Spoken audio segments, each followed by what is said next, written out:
Hey everybody, I'm Laura Shovan. I'm coming to you from where I live in Maryland, but I am a Jersey girl. I'm from Bergen County, so hello out there to everybody at the festival.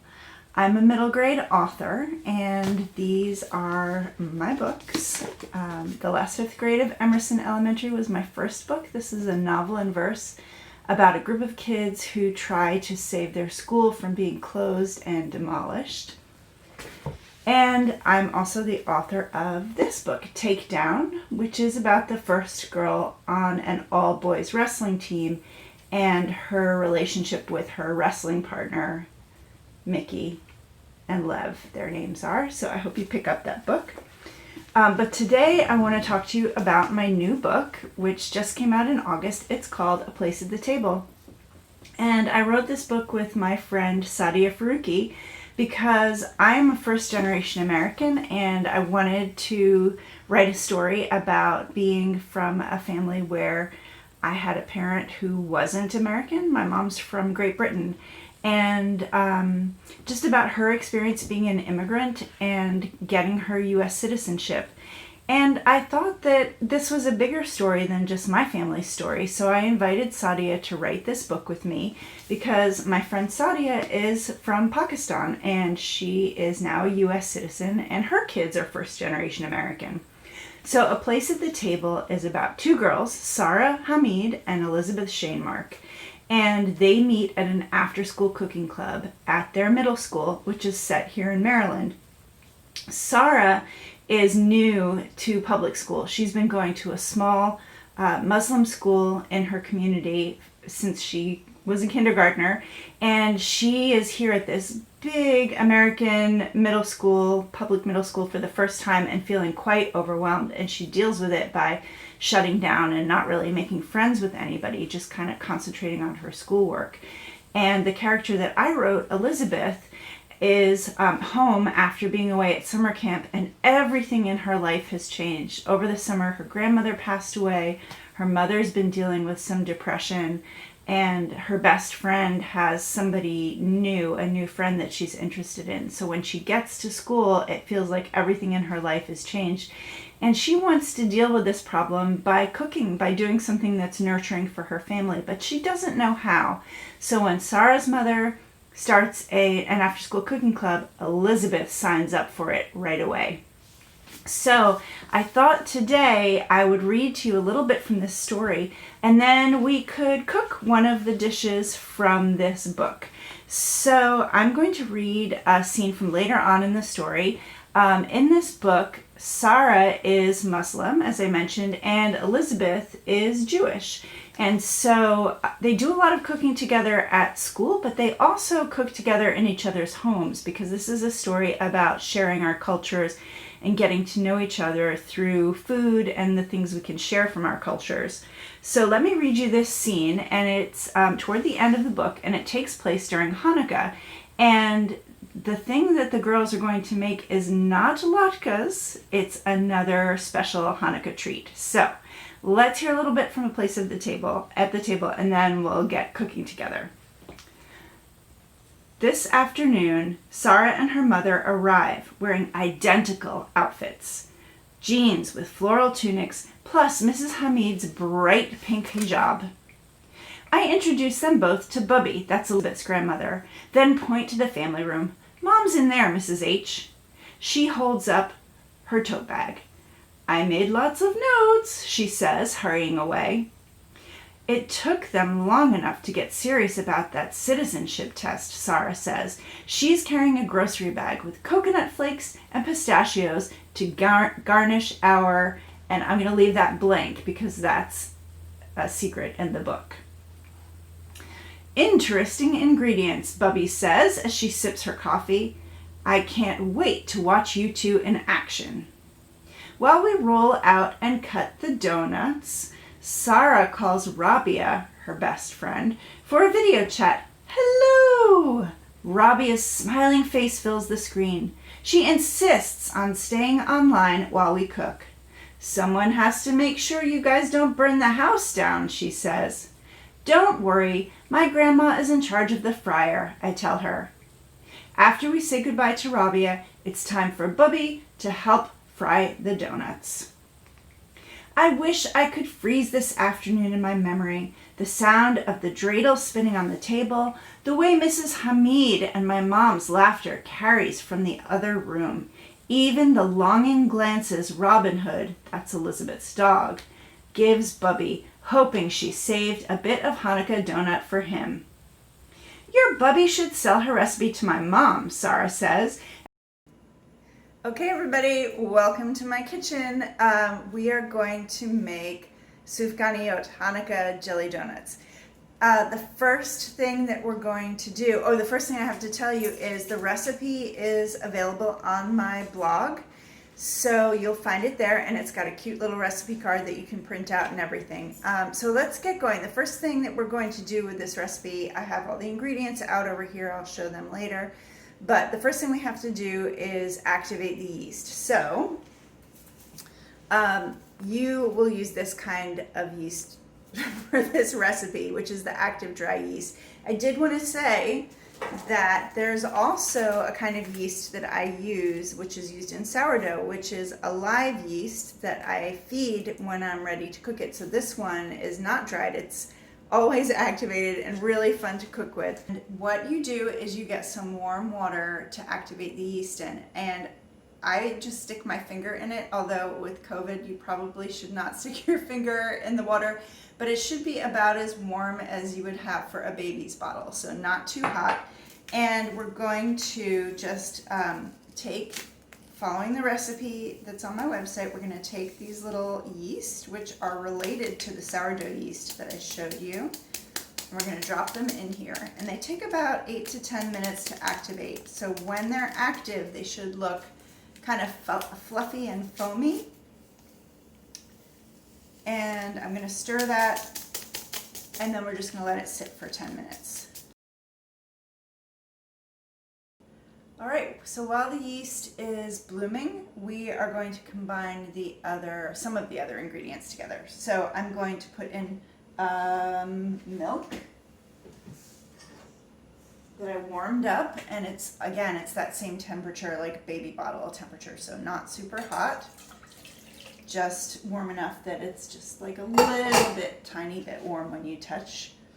And then I'm going to put in 1/3 of a cup of butter, which I cubed because my butter was still a little harder than I want it to be. So cubing it helps it combine more easily. And sugar, very important for donut making. 1/3 of a cup of sugar.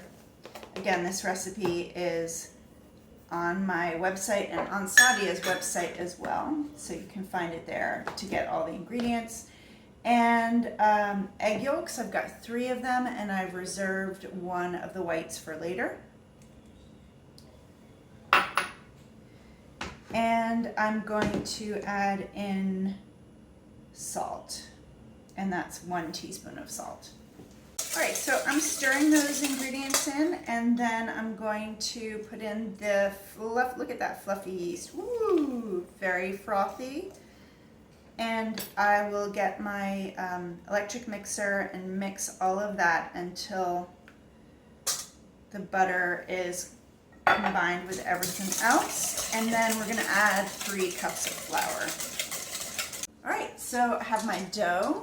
I have another bowl that I've oiled, or you can use cooking spray. And it's time to let those little yeast babies go and do their work. So we're gonna let this just sit for about 45 minutes to an hour, or until it's doubled in size. One tip that I really love about baking with yeast is to take a picture of your dough so that you know what it looked like before and you know when it's doubled in size.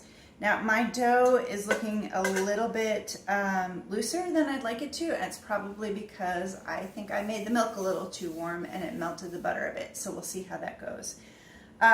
So I'm going to cover that with a soft towel and let it sit for 45 minutes until we do the next step. One thing I did want to say, everybody, is the reason that I made these donuts is because this is part of my writing process. I am very hands-on as a writer, so I like to make recipes if characters in my book are making recipes, and I interview a lot of people and I gather as much information as I can so that I can write realistically in my story. So I will see you in about 45 minutes when the yeast has activated and made the dough grow to twice its size. See ya!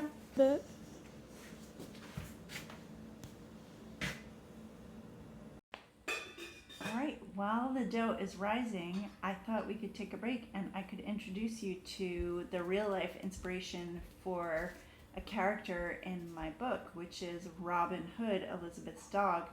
And the real Robin Hood is right here. This is Sammy. Hi, Sammy. Sammy is a schnauzer. And just like Robin Hood in the book, he has a lot to say. He is a very talkative puppy dog. Now he's old. You can see he's got he's got really old man eyebrows and his beard is all gray. Oh, hello. Oh, hello. But I had a lot of fun putting my dog in this story and giving him as a pet to Elizabeth. So Sam will...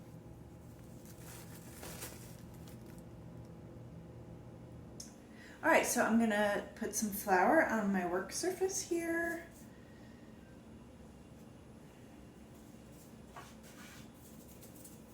And punch the dough down. Oh boy. And then I'm going to give it a quick knead. Just so I'm going to cut the dough in half now, and then I'm going to roll out one half of the dough, very sticky, to about 1/4 of an inch. So I use my rolling pin for this. I'm going to put more flour again because my dough is really super sticky, so it's going to need that extra flour.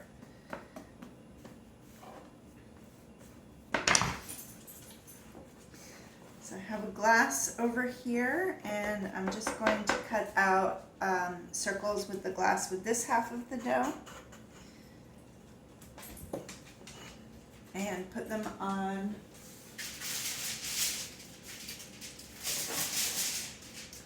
my cookie tray lined with tin. I have a 1/2 teaspoon, I have my strawberry jam, and I'm just going to put a 1/2 teaspoon of jam in the middle of each round. Alright, so make sure that you leave a circle of dough around the edge so that we can seal these up. And what we're going to do is dip in the egg white that we saved and put a generous amount around the edge. This one I got to move over with my finger. And when they're all done, we're going to top them with the other discs of dough. Okay, I'm putting the second half on top, and then we're going to, when these are all done, we'll crimp the edges so that the jelly doesn't come out.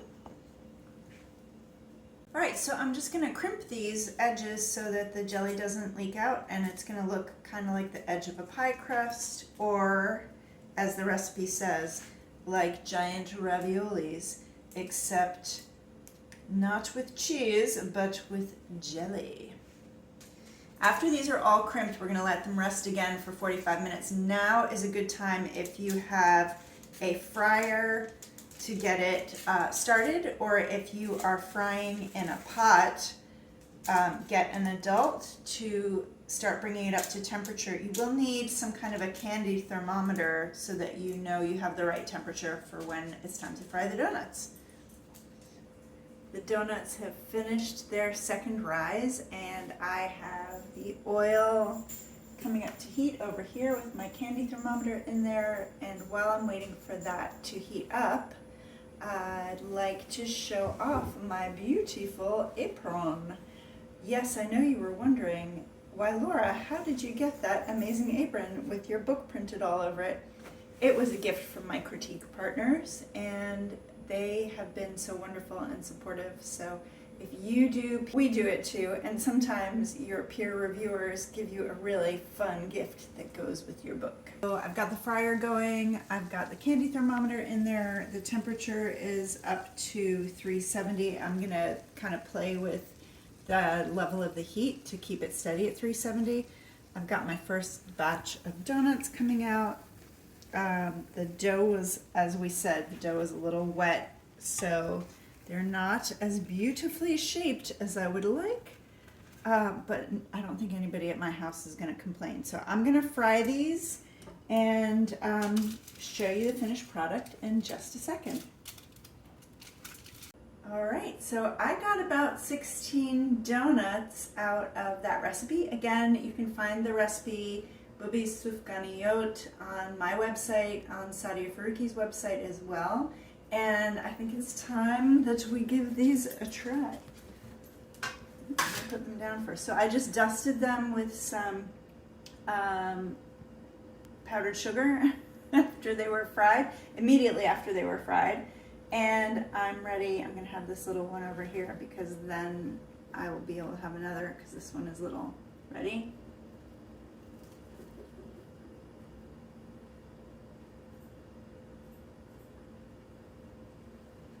Look at that. Wait.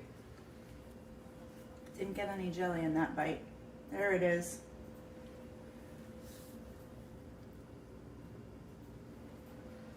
All right, everybody, I hope you enjoy making this recipe with an adult, and I hope you try the other recipes in a place at the table. Have fun reading. Bye.